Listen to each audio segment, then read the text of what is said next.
Kalau sampah tidak bau memang logikanya nggak mungkin. Pasti ada bau. Cuman kalau saya, maaf ya, inilah mungkin kita dididik kalau sampah pasti bau. Sebetulnya bau itu ada di benak kita. Kalau kita dengar sampah pasti sini bau gitu kan. Saya minta maaf. Saya di perumahan saya penggerak apa ya? Pelatihan sampah. Kita punya Karinda namanya, di situ ada pelatihan buat pembuatan kompos. Itu skala yang kecil lah. Nah ini kan salah satu usaha tadi dijelaskan, sampah di Jakarta ini per hari hampir 8.000 ton per hari. Tempat ini mungkin hanya berapa? 3.000 ya? 2.500. Sisanya di mana? Ternyata di Bandar Gebang juga ada, tapi kapasitasnya kecil, baru 1.000 kan? Nah makanya tentu semua sistem harus kita kreasikan.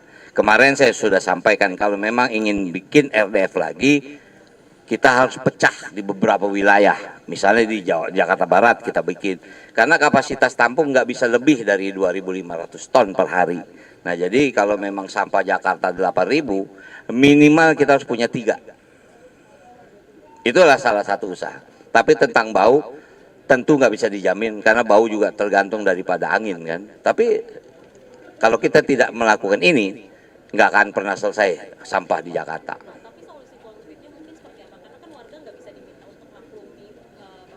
Betul, tapi kemarin menurut tadi yang saya lihat presentasi, warga sudah diundang, sudah datang, sudah dijelaskan, dan mudah-mudahan warga akan paham, mudah-mudahan. Inilah salah satu cara usaha Jakarta menyelesaikan problem utama, yaitu sampah, yang kedua banjir, ketiga adalah kemiskinan kota. Nah jadi artinya, ya memang kita nggak boleh capek sosialisasi, nggak boleh kita berhenti bersosialisasi. Itu tugas pemerintah daerah, ya itulah tugasnya. Silakan yang lain.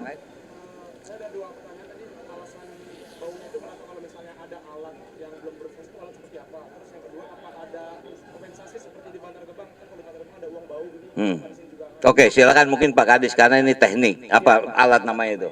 Kalau di sini memang ada alat namanya deodorizer, izin Ya, cabut aja. di sini memang kemarin itu kenapa bau karena memang alat deodorizer kami belum berfungsi secara sempurna. Lalu belum ada cairan, kita belum nambah cairan penghilang bau. Itu dan WWTP kita juga kemarin bakterinya juga belum tumbuh. Dan ada lagi pengisian dari karbon aktifnya juga kita waktu itu masih dalam proses. Nah sekarang ini semua sedang disempurnakan, termasuk juga terhadap cerobongnya. Ini ada improvement di cerobongnya yang dilakukan oleh Wika dan Jakon, supaya memang asap yang keluar dari cerobong itu tidak banyak lagi dan tidak berwarna hitam. Dan itu sudah terjamin tidak berbau. Dan kami juga memasang alat stasiun pemantau kualitas udara yang ada di lokasi ini, teman-teman wartawan bisa lihat di sana.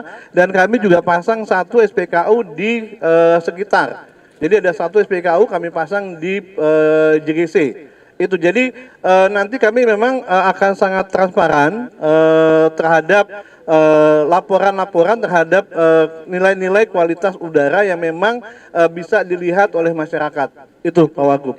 Dan kalau kembali apakah ada dana kompensasi, izin Pak Wagub saya tegaskan hingga saat ini memang tidak ada wacana pemberian kompensasi seperti di Bantar Gebang. Itu Pak. Ya, jadi karena memang warga kita dan ini sampah kita dan sampaikan Pak Wagub, ini adalah upaya dari Pemprov DKI Jakarta untuk dapat mengolah sampah secara baik. Itu izin Pak Wagub. Oke. Ya.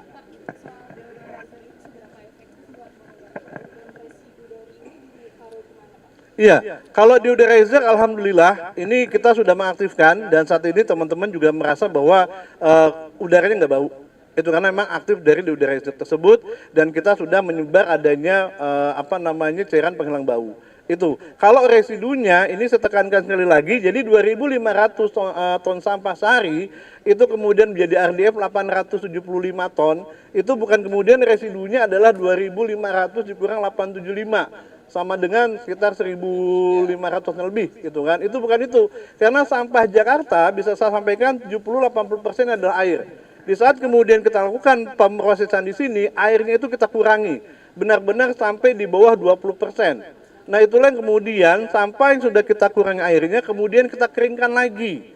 Jadi kenapa sampahnya kemudian hasil RDF-nya hanya 875?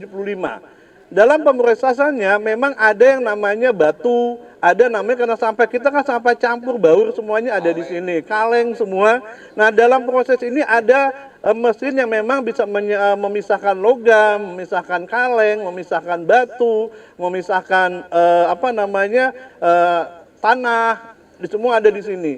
Sehingga memang produk yang dihasilkan dan itu akan menjadi RDF yang memang siap dibeli oleh pabrik semen, yaitu Indosemen yang memang 875 ton sampah itu sudah siap dibeli oleh Indosemen sebagai bahan bakar pengganti batu bara, sama seperti yang di Bantar Gebang itu. Jadi itu residunya dan mudah-mudahan kedepannya memang kita bisa mengolah lebih baik lagi itu. Oke. Ya.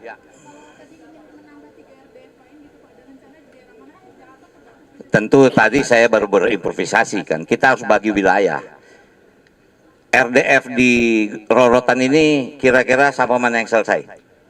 Ini ada wilayah utara. Wilayah utara semua selesai di sini. Selesai di sini, itu baru utara loh. Kita ini ada 5 wilayah, ya satu mungkin Pulau Seribu, tapi artinya barat, pusat, itu juga harus kita cari solusinya.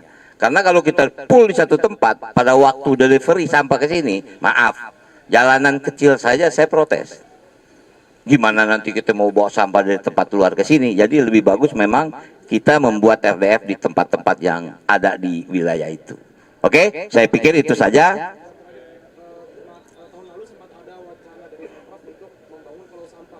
Ada wacana itu. Tadi baru dipaparkan, sedang dibuka lagi.